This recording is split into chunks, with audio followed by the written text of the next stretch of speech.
Welcome back to CTV Morning Live. You're joined once again with Brenda Hollingsworth, the personal injury lawyer. You can give us a call here live on the air, 789-6559, extension 2803. Send us a message via Facebook, via email, via Twitter. We'll try to get to you. We do want to still get to some more of the information that we talked about heading into the commercial break, and we were talking about that $3,500 in terms of the basic accident benefits. That's where you're starting to run into problems already with your clients. So they're coming in, they're saying it's run out way too fast. So how did they get into that category in the first place, and how did they get out of it? All right, so you are assigned to the minor injury guideline if your injuries fit into a list of different types of injuries, sprains and strains, that kind of thing. But sprains and strains can be very serious. Tears are included in the minor injury guideline, so unless they're a complete tear. So if you have a partial tear of your rotator cuff, you'll be put in the minor injury guideline. You'd be hard pressed to get rehab from that for $3,500. The easiest way to avoid that is to not be put in the minor injury guideline in the first place. And what typically happens is that people get put into the minor injury guideline by the first physiotherapist or chiropractor that they see. There is a form that the physiotherapist can fill out. They just check off a bunch of boxes to get approval to treat you. And that's good, they need approval to treat you. But by filling out this form, they automatically put you into the pre-approved guideline, or to the minor injury guideline. And that's no good. What you need is for a physician, an actual doctor, to fill out the medical form that goes to the insurance company, because a doctor will look at your whole body, and many accident victims have, for example, a psychological injury that a physiotherapist is not going to track. That's not their discipline, but a doctor will kind of get the whole gamut. Once the insurance company knows that perhaps you have a concussion or perhaps you have a psychological injury, then you should not be put in the minor injury guideline.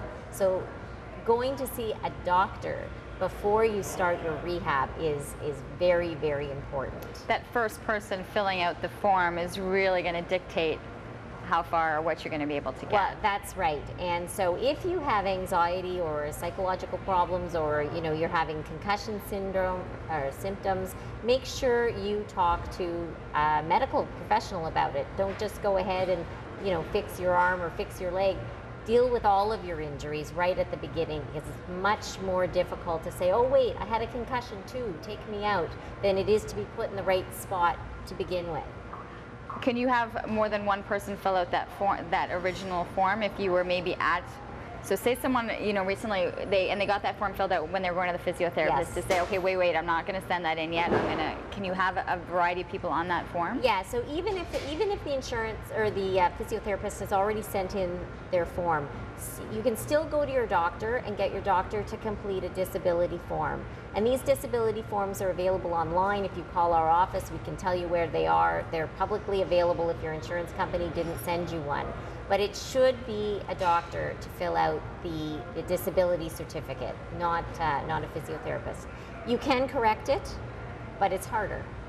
Well, you're saving yourself a major step, and you're allowing yourself the opportunity to get in more physio, especially while waiting for all of this paperwork. Because as I've learned with you, paperwork, this takes time. This is not a quick fix. Everything takes time. I mean, the accident benefits, when something goes into the accident benefits, they typically have 10 business days to approve or deny. So that's a long waiting period if you're injured and you're waiting to get treatment. But it's better than having to pay out of pocket. Do you automatically go from the $3,500, which is the minimum, and then if you get that doctor's note and you get to you're looking at other symptoms or you're looking at other treatments, what's the jump? Is that the immediate jump to the $50,000 That's right. So unless you purchased optional benefits, you have $50,000 for medical rehab.